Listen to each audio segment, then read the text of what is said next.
que lejos estoy del suelo donde he nacido, que inmensa nostalgia invade mi pensamiento, y al verme tan solo y triste cual hoja al viento, quisiera llorar, quisiera morir del sentimiento. Oh tierra del sol, suspiro por verte, que ahora muy lejos yo vivo sin luz, sin tu amor.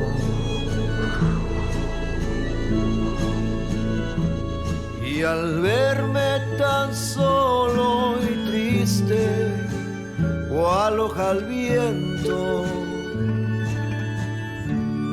quisiera llorar, quisiera morir del sentimiento.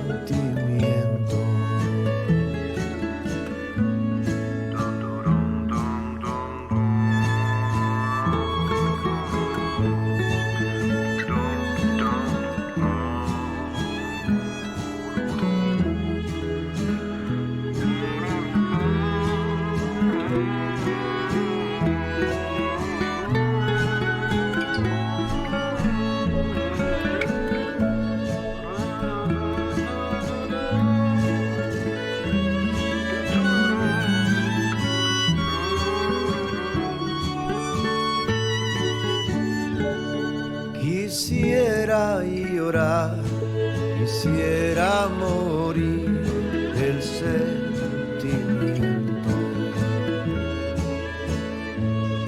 Oh tierra del sol, suspiro por verte, y ahora muy lejos yo vivo sin luz, sin tu amor. Y al verme tan solo y triste, cual hoja al viento, quisiera llorar, quisiera morir del sentimiento.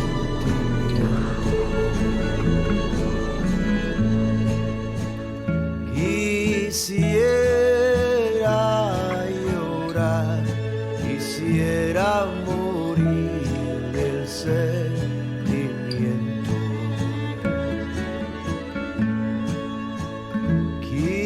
Quisiera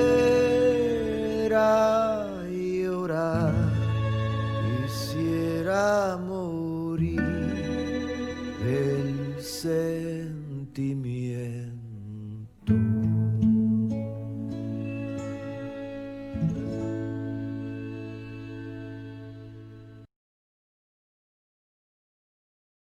¿Qué pasa, mi gente? Give me 1 second and we'll start this show. Once again, welcome to the recovery of a Chicano in a land he hasn't been. This is Oscar Caldera, and I'll be your host. 1 second.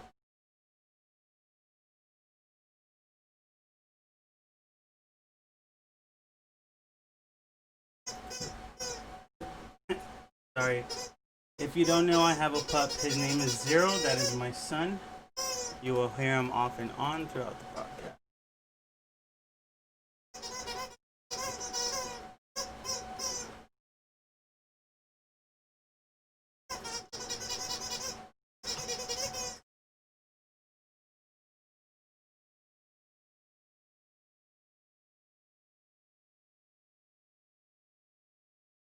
Welcome, welcome, welcome. Bienvenido, mi gente.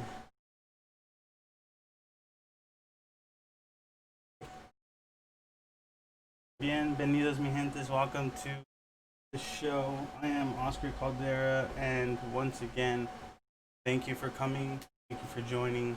I'll give it a little bit more time. Maybe a couple more people are going to show. Um, but I'm just going to start out by saying I am from San Jose, born and raised. There I go with the word fillers.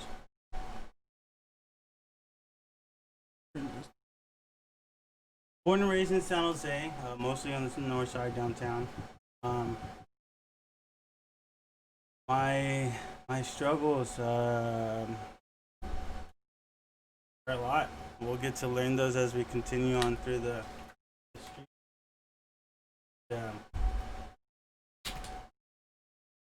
Losing everything.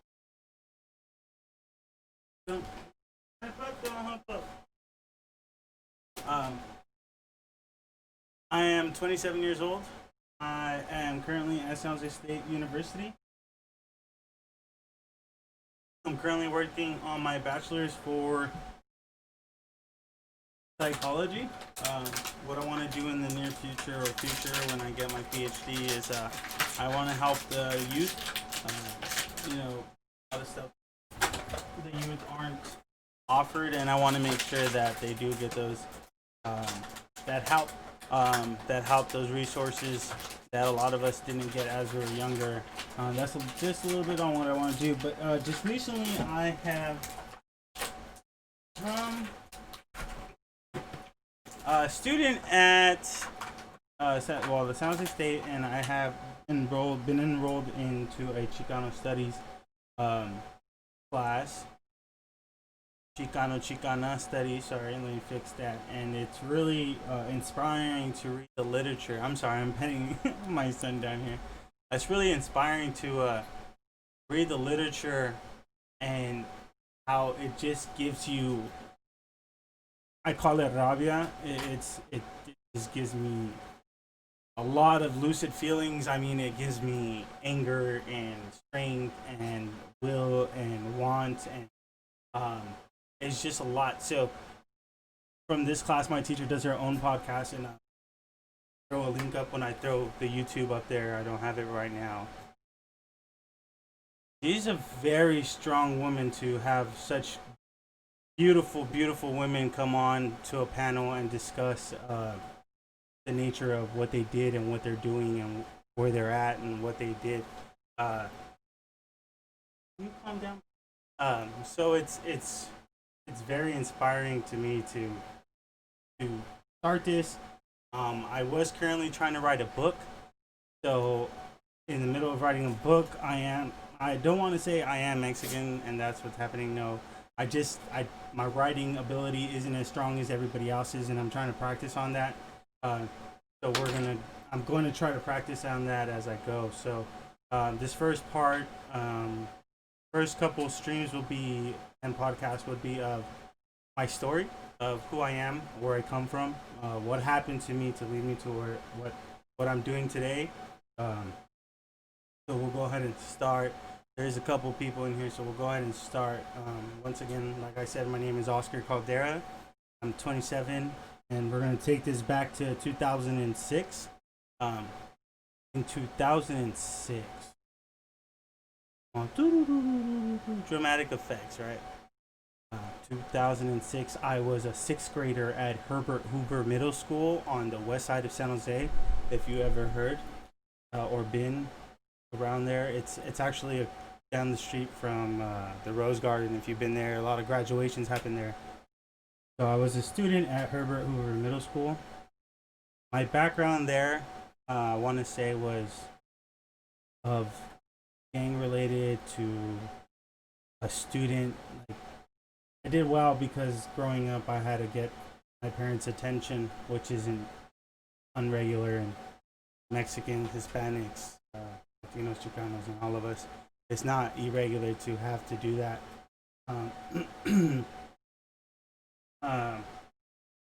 So my background there was of hanging out with cholos and gangsters and having to not identify myself and protect myself. Yeah, I was one of them, I would say. I would try to fit in with them. So that's the last day of school, summer of '06. Grandma, my grandmother, my aunt Cynthia, and myself were getting ready to head out to Mexico. We've been getting ready for the past 2 weeks. So school ends around June-ish, June 6th, let's say. So we packed up for about 2 weeks. We got stuff. We headed out to the stores. We did a lot of shopping.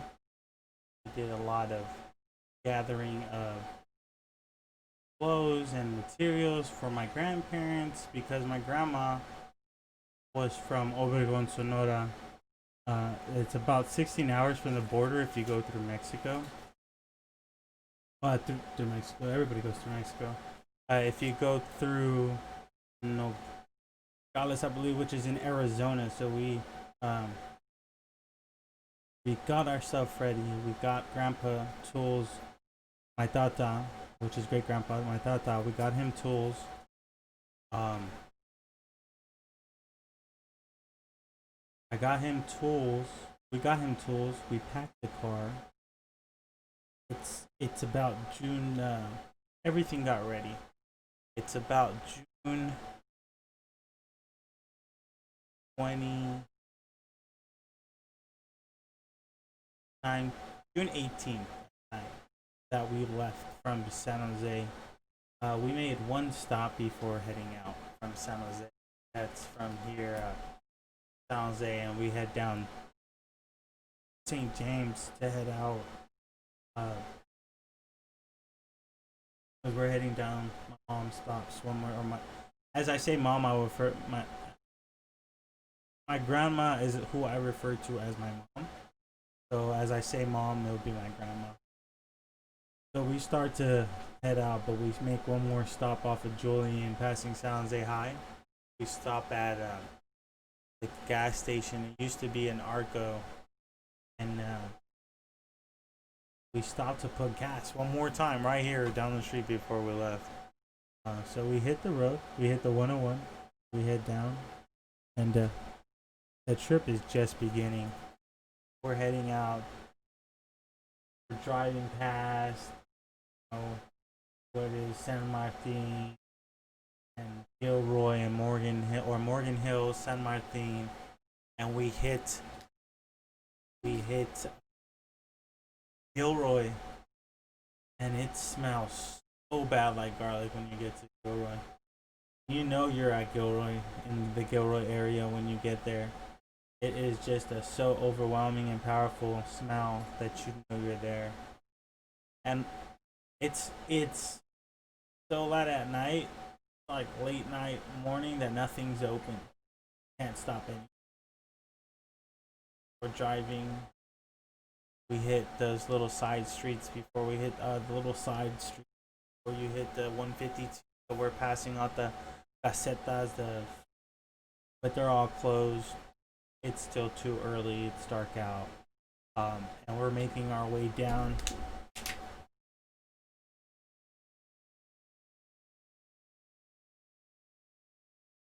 We're making our way down until we hit the 152. Finally hit the 152, and it's foggy. It's super foggy. I'm talking about like the fog is. My mom turns on the high beams, and trucks are passing from the other direction with their high beams on. So at this point, I'm nervous. I'm already panicking. I haven't gone past anywhere past. I've been past this before, but I've used to sleep on the road. And we leave at a good time, like early in the morning, like maybe 6, 7 to head to Fresno. I've never head out at this time.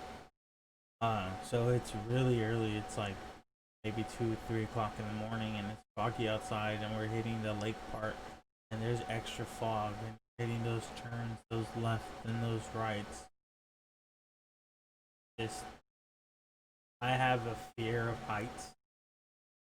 and it's just too much for me sometimes. Like it's ridiculously high, especially if you look out to the lake when you're driving by. Look over and that is so high. I'm gonna fall over and I'm gonna die.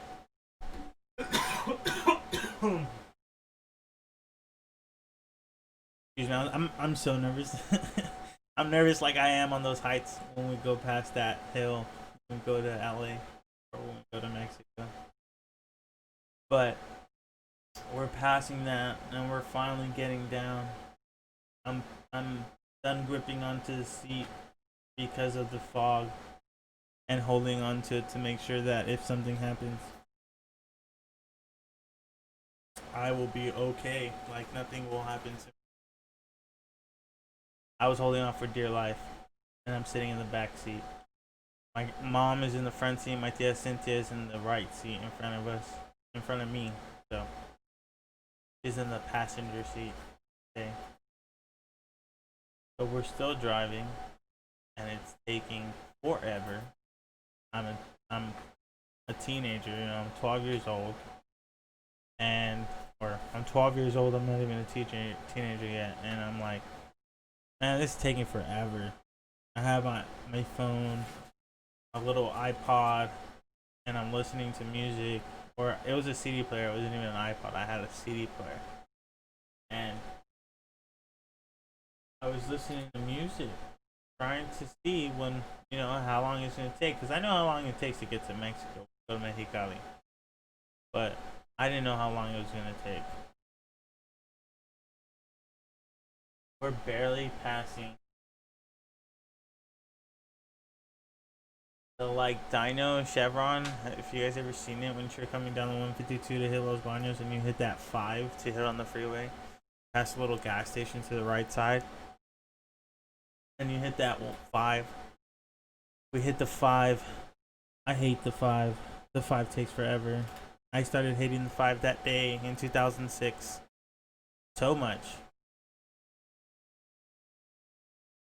5. I went through 4 different CDs before I hit the smell of cow manure in Colinga, where my aunt lives. It smells so horrible when you pass by Colinga. It is the worst smell I could ever endure. Like ridiculous. Right. So we're passing that, and I know the McDonald's is about to pull up. It's about to be, McDonald's is about to pass. So I wonder if it's early enough. It's probably about 5 or 6 already, and I wondered if we can stop. So I think we stopped, and the McDonald's was not open. So we had to get some stuff from the gas station right there, which it wasn't fun because it was just chips and soda because I was a 12-year-old who likes chips and soda. Hey, come here, Joe. When when we finally hit the road again, it was dark. But like in Colinga area, there's a lot of truckers in that Fresno area off the 5, especially because they're going to LA. So there's so many truckers. You gotta be so careful with all the truckers. Start heading up. Finally hit like Bakersfield area, and it's taking so long. I was so bored. The Bakersfield area, and we're about to hit the Jack in the Box to get some food. Right there off of Grapevine. Have you ever gone up the Vine to head out to Anaheim or to Magic Mountain? There. Sorry, I got a dry mouth because I'm so nervous. I gotta relax. Hit the Grapevine. We start heading up, and my ears start popping as I'm eating, and it's ridiculous because I take a bite and my ears pop, and I take a bite and my ears pop. I finished my food halfway up the mountain. We're not even up yet. The mountain goes so high. The Grapevine is ridiculously high. It's a big mountain. Once we reached the top, I start seeing like a little mini city in there, and I was like amazed. Cause I'm like, who would live up here? Like it's a little like a cul-de-sac in a mountain. Past that, about to get gas one more time before heading out to Arizona. Stop to get gas. Put gas. We hit the brake. No, nothing else but gas.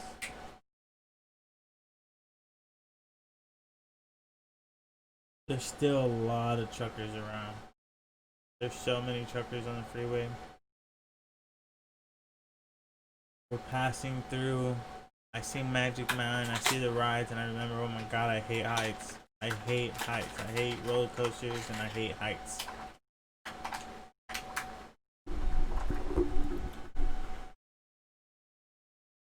Past what was that? Santa Clarita, I think that is. And you pass that, we head down. It takes a couple hours to get to LA because of all the traffic. And we hit that. I think it was the 805 in LA to head towards Arizona. And we looked for the big boy to stop one more time to get food, and we couldn't find it. We couldn't find it at all. I think my mom said we'll get some on the way back. So we go. We said we'll just get food once we hit to Arizona. So as we hit to Arizona, we stopped to get Jack in the Box. And there's one, oh no, it wasn't a Jack in the Box. It was a Burger King. And there was this one specific truck, and I remember the symbol. It was like a blue circle of sorts. And I was like, wow, that looks really familiar from the stop at the Jack in the Box. Got food at the Grapevine. And it was amazing to me because I was like, oh my god, I wonder if they're following us. We finally get back in the car. We head towards Arizona, and we head towards to the border. We get to the border, and my mom makes one more stop for my aunt to get her chanclas. And we couldn't find them. As we're passing the like little area, which is Alice, Arizona, there was a fair. There was a fair, and it was going off. Like, all the lights out the window. I was like, God, this is so beautiful. It's so amazing.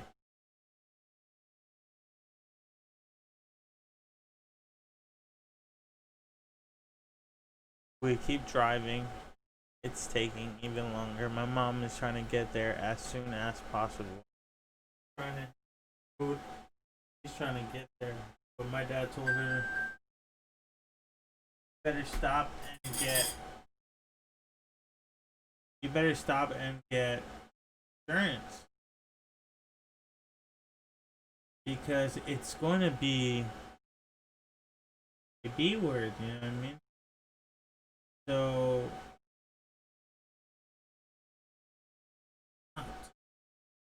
and at that point my mom asked my aunt if she can look for her ID because she wanted to make sure somebody else could drive in case she got tired. So she was looking for her ID, and my grandma went inside. My mom went inside. And she comes out, and my aunt still hasn't found her ID. And when she didn't find her ID, I told her, just sit in the back. You know? Sit in the back. Because you can find your ID just in case you have to. I don't want you to get in trouble. And she did. We get ready. We take off. She's sitting in the back when we take off.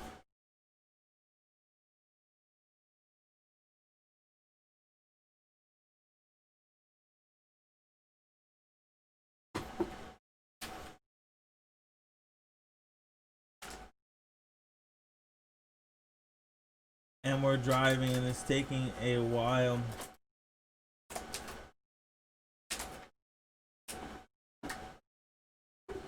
to get to Obregón, Sonora. I'm sitting in the front. I have my CD player on, and I'm not falling asleep. I'm just have my CD player on. And my aunt's looking for her ID, but she's like laying down in the back seat. And in the back, very back, everything is there. Our luggage, the saw from my grandpa, from my tata, antenna, my grandma's luggage, more clothes. Like, we were bringing a bunch of stuff. And you know, it's getting close to midnight, and we're in Hermosillo. We're almost there. But for some reason, there was a truck driver there. He had been following us, and I didn't know that the rules in Mexico were that I think if you're a truck, you go on the right lane, and if you're a car, you go on the left lane. And we were in the left lane, but the truck driver moved to the right lane. I mean, to the left lane from the right lane. He moved behind us, and my grandma moved again to the right lane from the left lane, and he moved again right behind us. So she moved one more time, and at that point we're all awake. She moved one more time, and he's like honking crazy, so she moves back so he can go into the left lane, and he honks again, and he takes off like really rough, and he doesn't hit us, but from the air friction, he knocks my grandma's control from the steering wheel, and the wheel catches onto. In Mexico, there's no walls. There's no. How do I put this? There's no curb. There's no wall. There's no barrier to stop you from going into the city or in further. So we clipped the road where the asphalt stopped. Tire just hit. We went into a spin, and the truck, we were driving a 2005 Ford Expedition, and the truck started spinning out of control. And from a spin, we hit something and started going to a tumble. On the hood tumble, we started tumbling. We finished out with like a little tumble, and the car stopped, and I'm passed out. My mom's passed out, my aunt's passed out. We're all passed out. I don't know how long it took for us to wake up, to gain consciousness, but somebody did. And somebody was like, oh my god, right? Because the truck was horrible. The truck was a disaster. My expedition was left pieces. Let me remind you of the seating arrangement real quick. I'm in the front passenger seat. My mom is in this front driver's seat, and my aunt's in the back aisle seat. And then we have a bunch of stuff in the back. I don't know if it was all the stuff in the back that caused our accident, our tumble to be more of a roll and a tumble and a hit because of all the stuff in the back. But at that point, I'm awake and I'm trying to get out the car. I cannot get my seatbelt off for nothing. I am having trouble. I look over to my left and my mom is still in the seat, unconscious. My aunt is out of the car somehow. I don't know. When I woke up, she was already outside.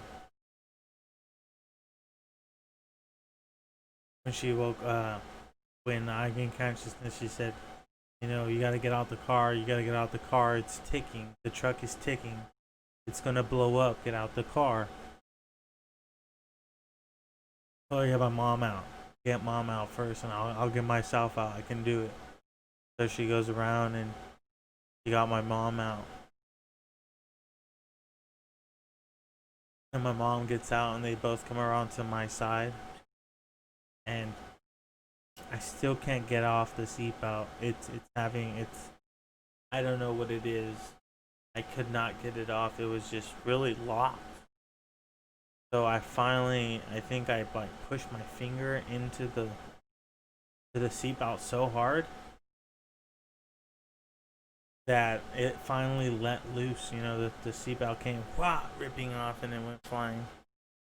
And my aunt opened the door. I really can't remember if the door was or wasn't there. But she opened the door somehow, and she's trying to help me get out.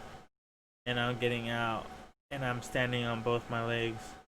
And all of a sudden, I collapse to the ground. Out of nowhere, I collapse to the ground. I don't know what's going on. I didn't know what happened. At a distance, I see my mom like start to walk a little bit, and she collapsed.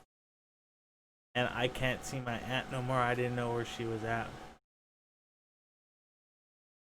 When I see my mom drop to the floor, I didn't know what happened. I went into panic mode. I didn't know what was going on.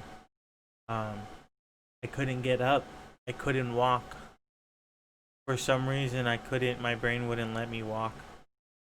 And I dragged myself over to her to try to help her, and I couldn't. I barely made it to her fingertips to hold on before I passed out.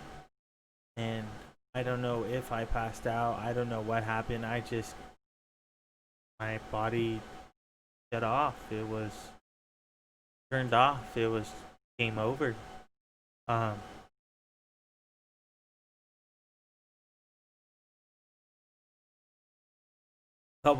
don't know what time period passed, and I'm waking up in an ambulance, and they're trying to keep me conscious, keep me aware, keep me awake. And they're trying to ask me, like, ¿qué es tu nombre? ¿Cómo te llamas? Oye, chico, ¿cómo te llamas? And I'm like, I'm not really coherent.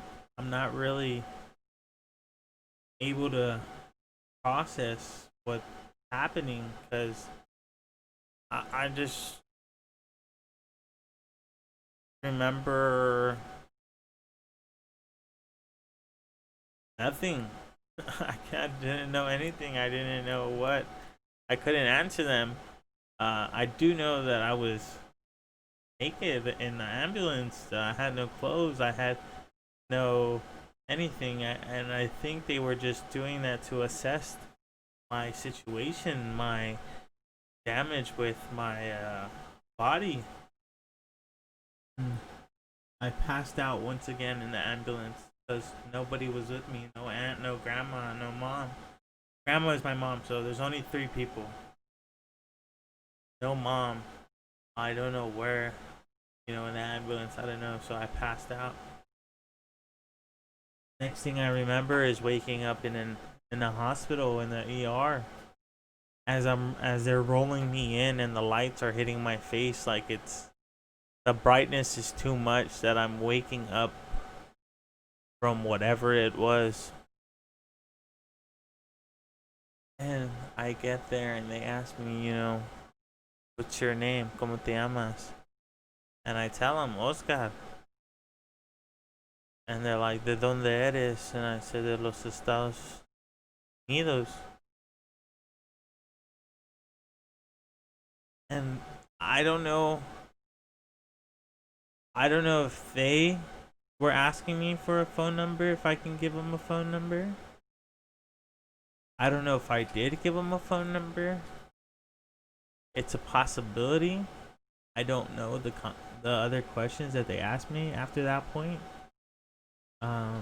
Because I didn't know what was going on. I then passed out again after those questions were asked.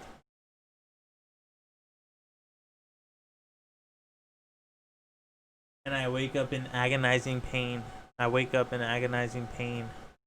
As they try to put me into like a MRI machine to take grafts of my legs, and I'm not understanding why. What's going on? I'm so out of it that I can't comprehend what is going on. I'm in the hospital. None of my family's here, and we're in a foreign land. I'm in Mexico. I don't know a lot of Spanish. I just know what I was taught as a kid. As I grew up, I was telling my parents, or what I would talk to my grandparents that when they come. I thought that my nana or my aunts, who only spoke Spanish, I just know what I could tell them. But I didn't know I was in a land where English wasn't dominant and they didn't speak it. I was in Hermosillo, Sonora, and I don't know if you've ever been somewhere that you're not familiar with the language or as familiar, and it's very scary. It's crazy. After I passed out again from the MRI, I woke up in I think you would call it like the operating room. Over there they call it the quirófano. So I woke up in the quirófano, and it was it was truly crazy, the situation I was in. I was getting an epidural, which, if you guys don't know what an epidural is, or maybe some of you guys do, some of you ladies do, an epidural is like a spinal tap where they administer medicine to lower the lower half of your body. For women, it's for them to have babies. They lower it so they can have less pain trying to have birth. But in my situation, when I finally woke up, to my knowledge, I had suffered very bad injuries to my lower left leg and to my upper my upper right thigh. To my upper right thigh, I didn't know what was going on. And the doctor told me that, he's awake. Cover it up. And I'm like, in Spanish, dijo, cubre su pierna. Like, I caught on to that. And when he said that, you can't, your brain instantly looks at what people don't want you to look at. And when I looked, my leg was dismembered. It was out of my imagination. How, excuse me, how dismembered my left lower leg looked. And it wasn't from my ankle per se as much. It was a little bit higher. I'll try to post some pictures later, or if you want to follow me on Facebook, it's Oscar Caldera. I'll put them on there. It was out of my mind. I passed out from just looking at my lower left leg again. I passed out. I didn't know what was going on. I didn't know situation was that tough. So I don't wake up for 3 days. I end up in the ICU in Mexico.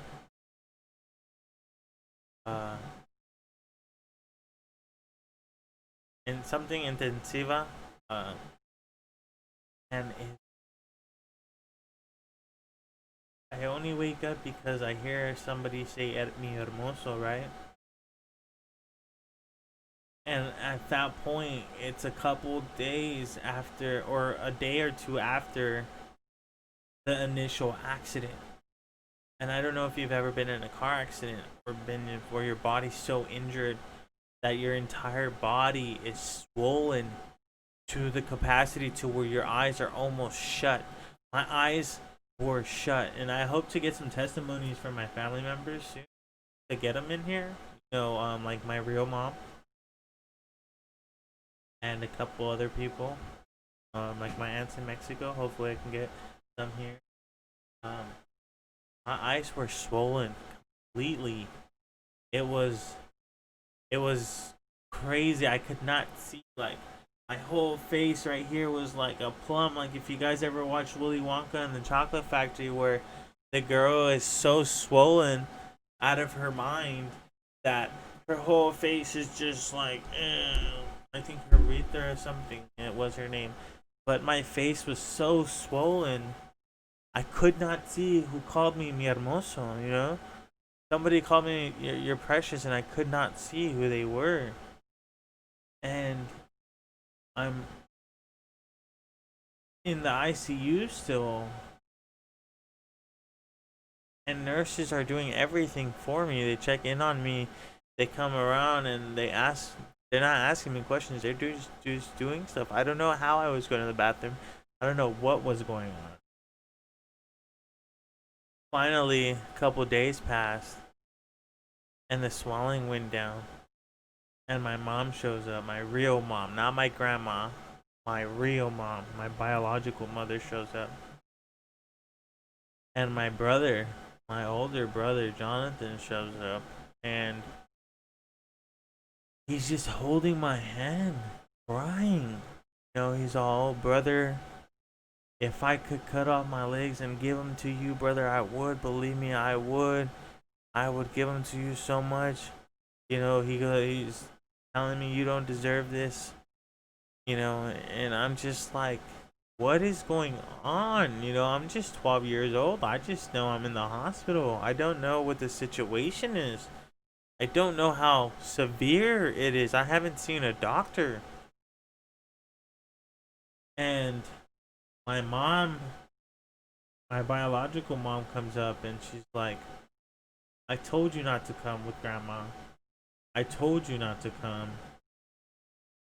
And I'm just like, what? Like, you know, what? Like, how could you know? You know? So they told me they would be back, and they left my aunt there with me. It takes my brother to Obregon, which is about an hour away from Hermosillo, so you still gotta drive there. You know? So I asked my aunt, you know, where's my mom? Not my real mom, my biological mom. No, where's my grandma? Oh, mijo, she's in Obregon. And, you know, when they tell me that, I'm over here thinking she's in Obregon. So my mom finally comes back and she switches shifts with my aunt because I'm in the hospital and I can't leave. She switches shifts. And I asked my mom, you know, where's grandma? Where did she go? Where is she? And she goes, well, she's in the hospital. She got hurt too, just like you. And I'm like, well, what's wrong with me? And she's like, well, your legs are broken. They're bad broken. I'm like, what? And she's like, yeah. You can't, you have to have surgeries. And I'm like, wow. You know, I'm just 12 years old. I don't know what to expect. So just, you know, hearing that my grandma was in the hospital too was kind of disappointing because I didn't know what was to come next. I didn't know what was going to happen. And already, you know, being in the hospital, both my legs broken, I'm just appalled with God. I'm like, God, what happened? Why me? What did I do? You know, what did I do to deserve this? Why? You know? And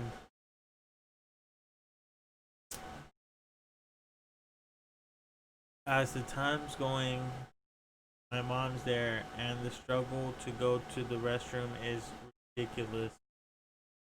I have to have people come help me from my own family lift me up with sheets at my legs and at my hips and at my thighs and at my back just so I can use the restroom. There in front of 11 other people. because they had taken me out of the ICU. In front of 11 other children, I had to use the bathroom right there in front of them. I cannot exaggerate how horrible that was. I cannot say how hurtful and ridiculous and irresponsible that is, that those hospitals don't have help for these people.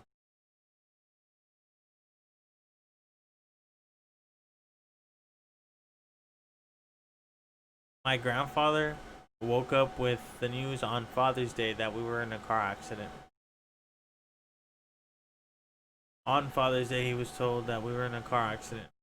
So everybody on this side of the border was in tears. They didn't know what was going on, just like we didn't know what was going on.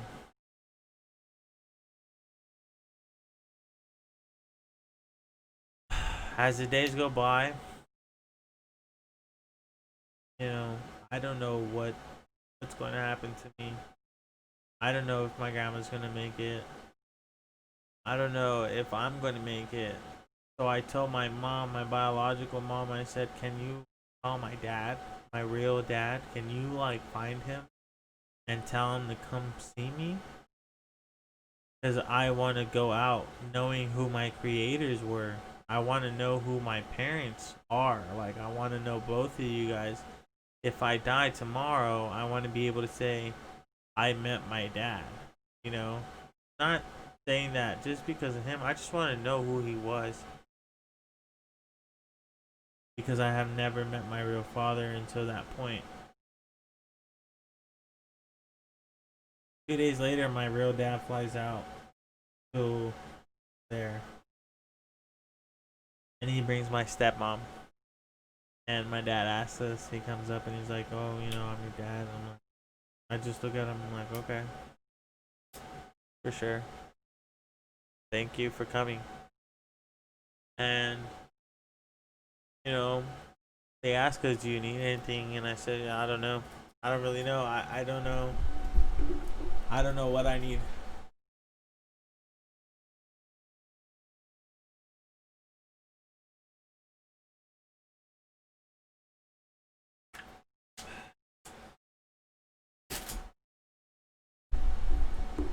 I don't know what I need.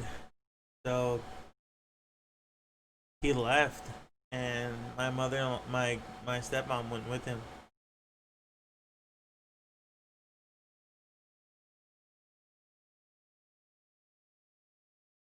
And they came back in like 30, 40 minutes.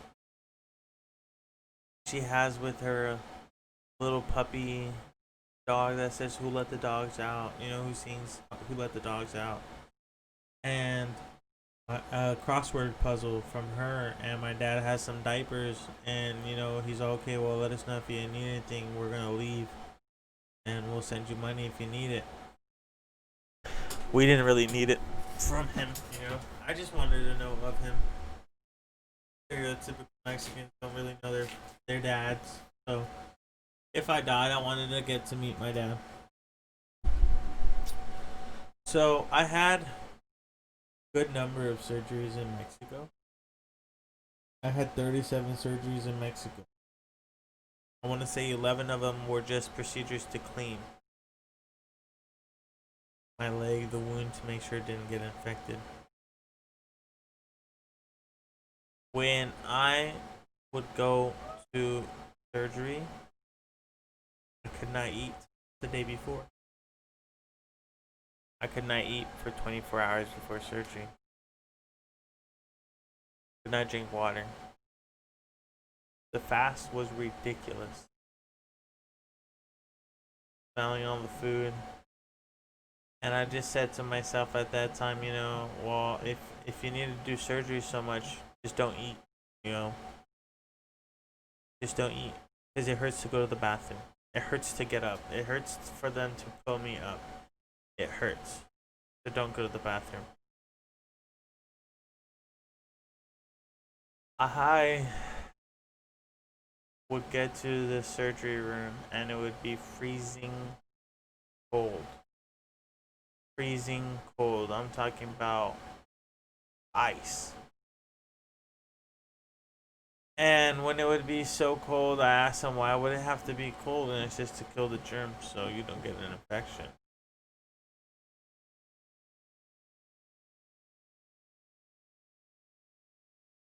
The struggle was so difficult in just Mexico alone. It was about 5 days. I mean, five days. It was about a month. I would say it was about a month. I came back home in mid-July, and we were in mid-June, so I came back mid-July. Like I said, I had 37 surgeries in Mexico.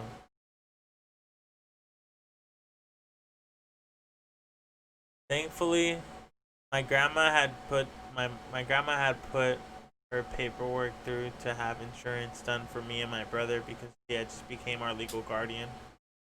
She had Kaiser. She had just put the paperwork through. So my aunt over here, my Nina Maria, went to go push the paperwork through because it needed to be done and they wanted to see what can happen. But as that process was going on, it took time, and I was still in Mexico. As the days grew, I was learning more and more Spanish. The more I got in touch with the roots there, I still wasn't eating food from the hospital. So one of my aunts, when she came and seen me in the hospital, she brought me a torta.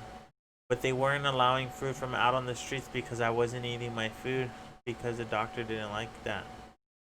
So my aunt would have to put it in her bra or in her underwear just to get it upstairs so the security guards wouldn't see it.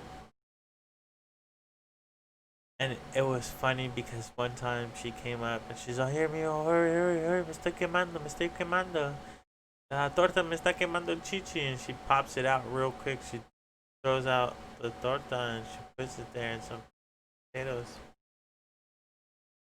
And I'm just laughing because, she was like, "Oh my god, oh my god, oh my god." And it was hilarious because, if it wasn't for my aunt, I wouldn't have started eating again in Mexico. I was skinny enough already as it was from not eating what they would bring me to eat at lunch or at dinner from the hospital. It was horrible. It was like weenies and tomato soup. Like they put weenies chopped up in there. Um, Tomato soup with cheese. I would eat it sometimes, but it wasn't my favorite. It was just food that it's like, oh my god, how is this even food? Like you feed this to them, like to these kids. I had one cousin who would go and stay with me. She would stay the nights and she would talk to me and she would make sure I was okay. And she was actually a cousin that was a cousin through marriage, and she wasn't my cousin. But in heart, we're still cousins, we're still family. And she would stay there. And when she would be there, she would talk to me. And, I would forget about all the pain and everything because she would occupy my brain. She would occupy me by talking to me and teaching me words in Spanish and showing me how to say, and talk in Spanish because my Spanish was real horrible at the time. I'm getting ready to go into surgery, and this surgery is to put my left leg back together so it wouldn't hurt as much to lift me when I would go to the bathroom. My bone had become a compound fracture in the car accident, so which that means is that the bone was exposed enough to where they had to cut or amputate some of the bone to cut off to put the rest of the bone in that wasn't exposed.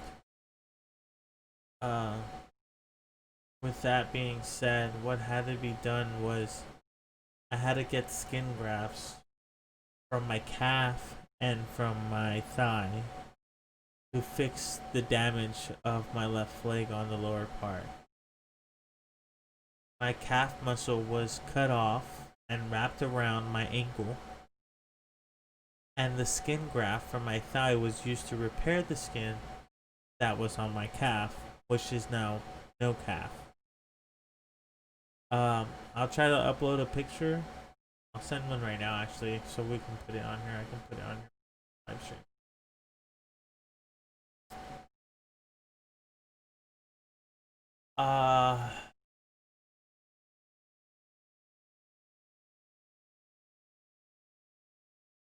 That surgery was the awfulest surgery I've ever had, even though I was unconscious. I know a lot of people are like, oh my god, how did you feel it? Like, how are you conscious? You should be unconscious.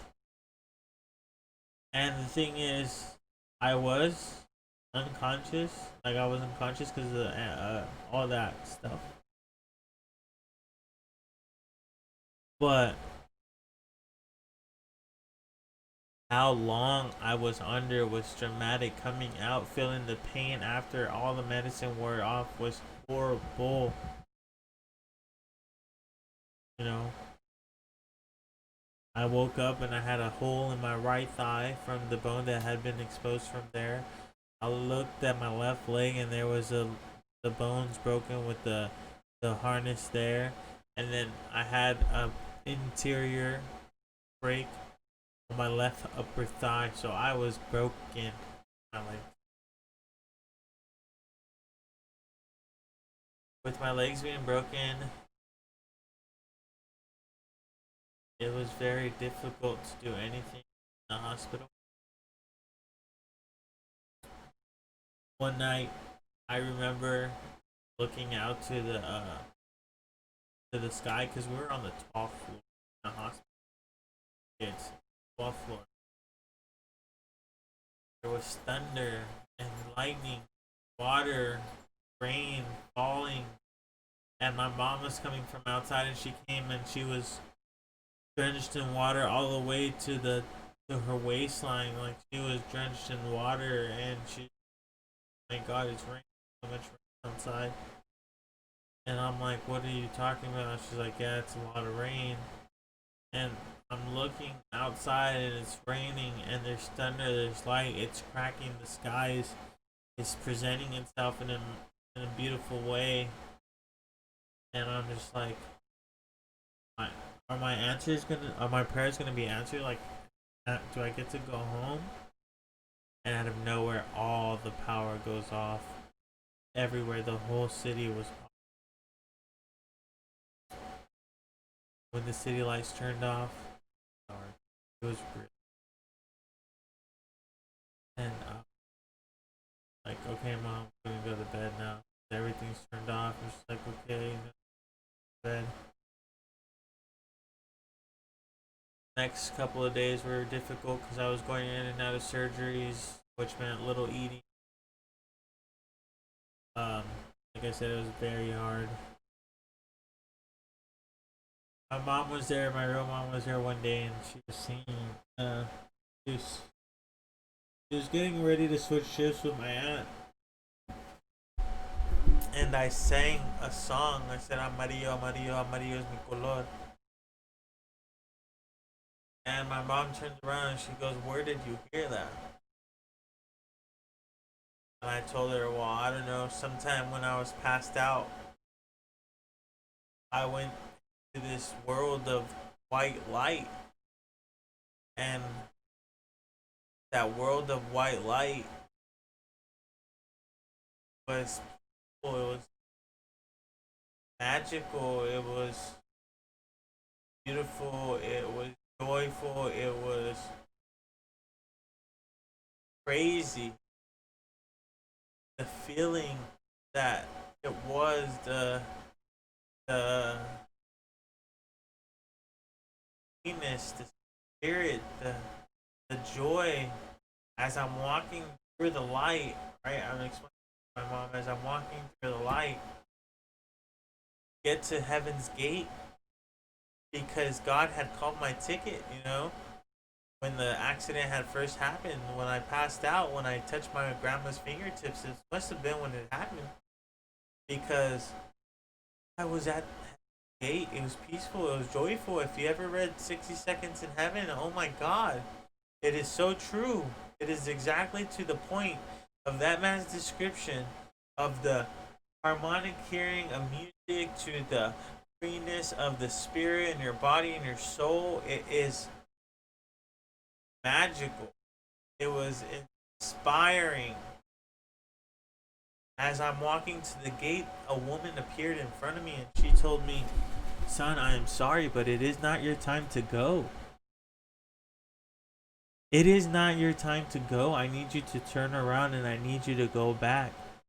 This woman I only seen once in a photo. At a candle visual for my grandma's sister. That's where I seen this woman's photo before. I had never met her. I had never seen how tall she was. And I never seen her natural hair color. My mom keeps explaining to me that she doesn't understand how I know the song. And I told her, well, this lady was singing it as she was walking away from me when I came back from the light. She was singing amarillo, amarillo, amarillo es mi color, which is yellow, yellow, yellow is my color. When my mom says that it was crazy that I knew that song, it gave me goosebumps. And my mom had told me that the lady who stopped me was my tia Martina, which is my grandma's sister. May she rest in peace. My biological mother and the woman who stopped me from going into the light were pregnant the same time, the same year, and had children the same date. My birthday is August 17th, 93. My cousin's birthday is August 17th, 93. My mother and her were pregnant during the same time, the same year, and had babies the same day. I think possibly even to the same time. They got pregnant on the same day. That had brought my world into a whirl, because not only did she tell me it was not my time to go, but she was my birth sister's mother. It gives me the chills.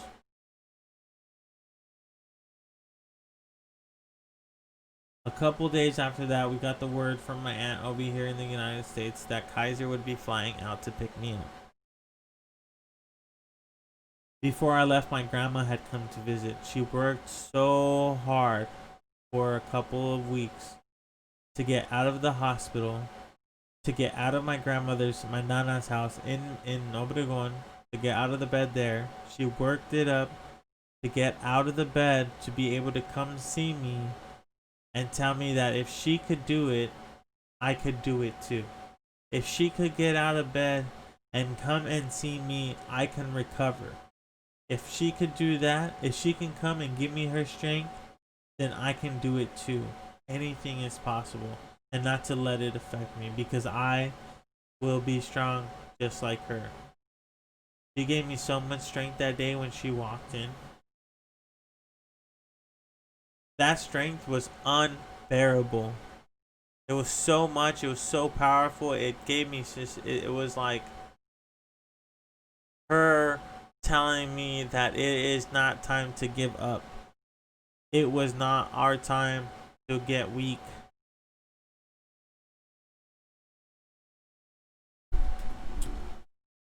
A couple more days passed, and I'm doing all the, the doctor's doing all the paperwork and get me going, and one by one my family starts dropping by that I never met before from Mexico, from the deep south Mexico. First came up with my uncle. I had never met this uncle before in my life. Okay, let me explain to you what sangre is, what blood is, what it does, how you know Okay. My uncle walked past the room one time. I seen him. And he said something had called him back to the window. I had seen him pass by the first time. And I looked and I was like, who is that? Who that person's coming to see me, you know? And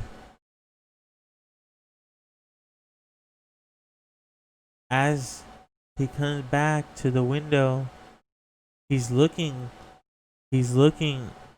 and we locked eyes. And when we locked eyes, we knew like instantly we're family.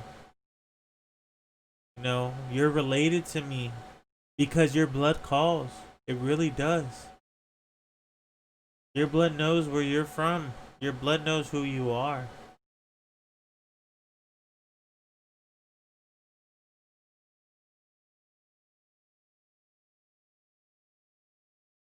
When my blood called me, it was magical. My uncle came in, he introduced himself, and he said, "Do you know who I am?" I go, "No, I don't know who you are, but I think I know you're related to me." And he said, "That is crazy because I am your uncle. I'm your grandmother's brother. I'm your Uncle Benny."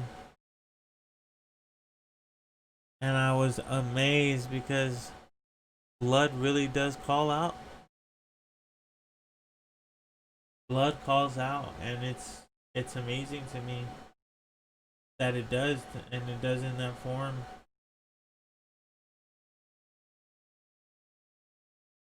I wasn't planning on being so quick with this story. I was figuring there'd be a little bit more to tell. But as I'm getting close to the stopping point, I want to go ahead and stop and see if there's any questions. If not, we're going to go ahead and end this a little early, but we are going to be seeing each other next Friday, and I hope to have everything up to date and everything running, and I hope to have it on my Facebook as well as my Instagram. Or I'm sorry, Facebook as well as Twitch, and I'll try to have it on YouTube as well. But as I'm getting to know my family slowly but surely, I'm starting to learn more and more Spanish, and I'm starting to learn my roots more and more.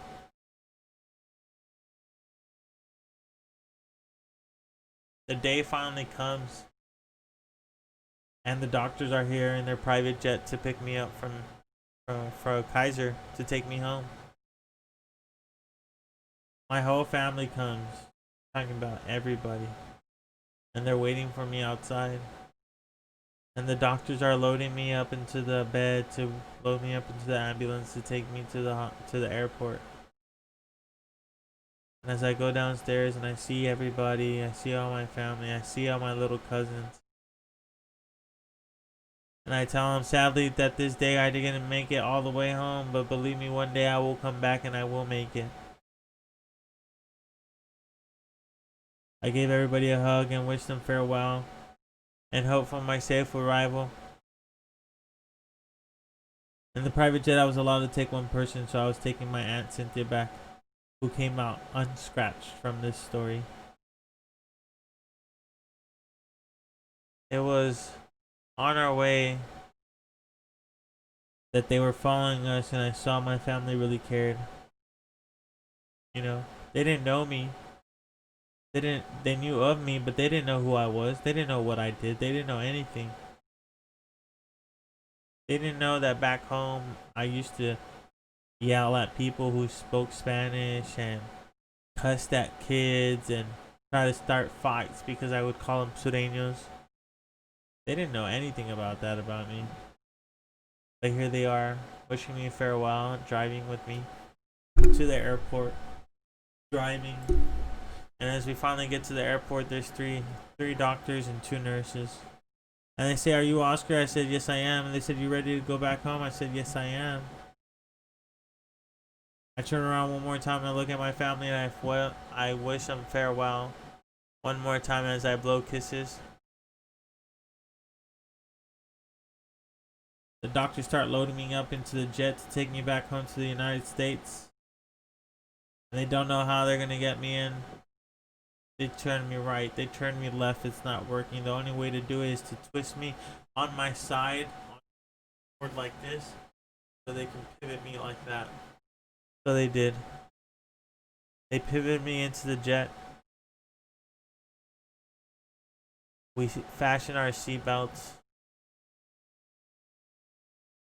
My Aunt Cynthia gets in, and the doctor asked me if I would like some medicine before we take off to numb the pain. And of course, through all the pain and all the sorrows and everything, leaving my grandma there, I was in extra pain.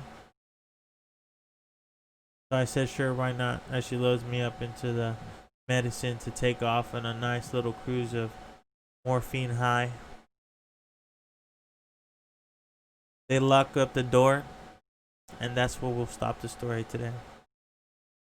Thank you so much for coming and listening. I appreciate everybody. If you guys have any questions from this point on, feel free to type. I'll give it about 10 minutes. Probably play some music. I really like that song that we started off with.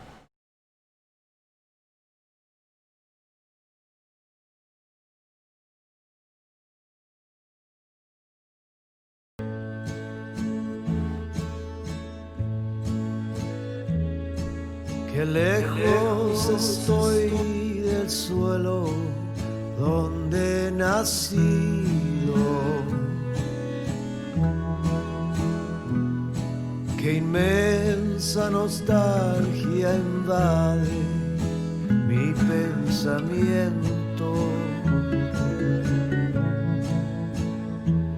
Y al verme tan solo y triste, cual hoja al viento, quisiera llorar, quisiera morir del sentimiento.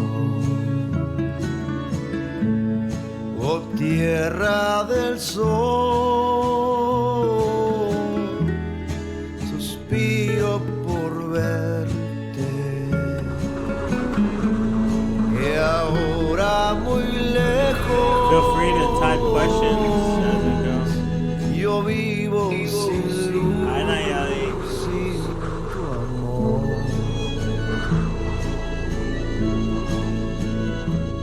Y al verme tan solo y triste, cual hoja al viento,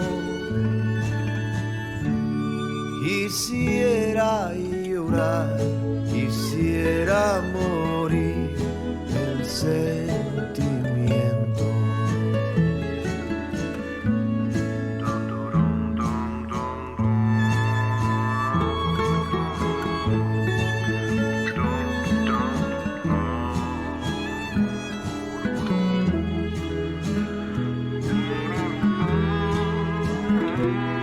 I hope y'all like my Coco background.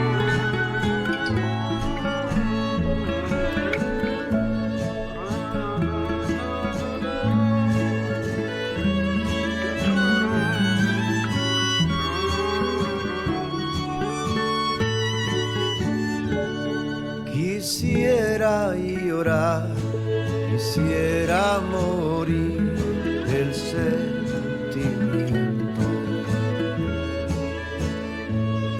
Oh tierra del sol, suspiro por verte. Y ahora muy lejos, yo vivo sin luz, sin tu amor. Y al verme tan solo y triste, cual hoja al viento, quisiera llorar, quisiera morir del sentimiento.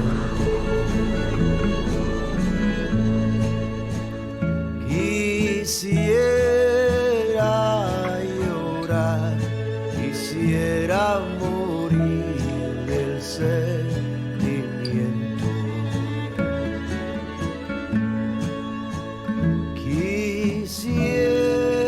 Quisiera llorar, quisiera sentimiento.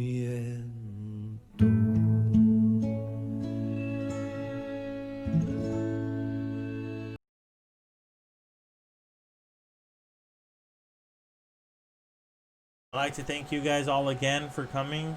And remember, I'll try to do the stream every Friday between 6 and 8. Sadly, we're going to cut it a little early because we got to the stopping point of my story of the transfer between that land and this land. Once again, thank you for coming and supporting the recovery of a Chicano in the land he's lost. He hasn't been. I appreciate it. I know we're just beginning. I know it's a bit of a difficult stream. I know it's not on all platforms, but we will make it possible. I will be uploading it shortly to Facebook and possibly YouTube with no edits. And I just want to thank everybody again. I hope to see you guys again next week. Thanks for coming. It's the 25th, so next Friday is the 2nd. I'll see you guys all on the 2nd. Mucho amor y cariño. Mi gente, keep your raza up. Remember, support each other. Black Lives Matter. I also disagree with the judge's judge's verdict on the Breonna Taylor police officers and only charging him for the shots he missed. As I say, we are people of color. We are people who gotta stick together and we gotta support one another. This Chicano 408 is now checking out. Thank you, my gente, one more time for coming. I appreciate it. Send your gente. Remember, we'll see you guys on the 2nd. Oh, I think that no, is the 2nd isn't Dia de los Muertos. I don't think so. No. But I will see you that day, mi gente. Thank you so much one more time for coming. I appreciate you guys. This one was beautiful. Thank you guys for listening.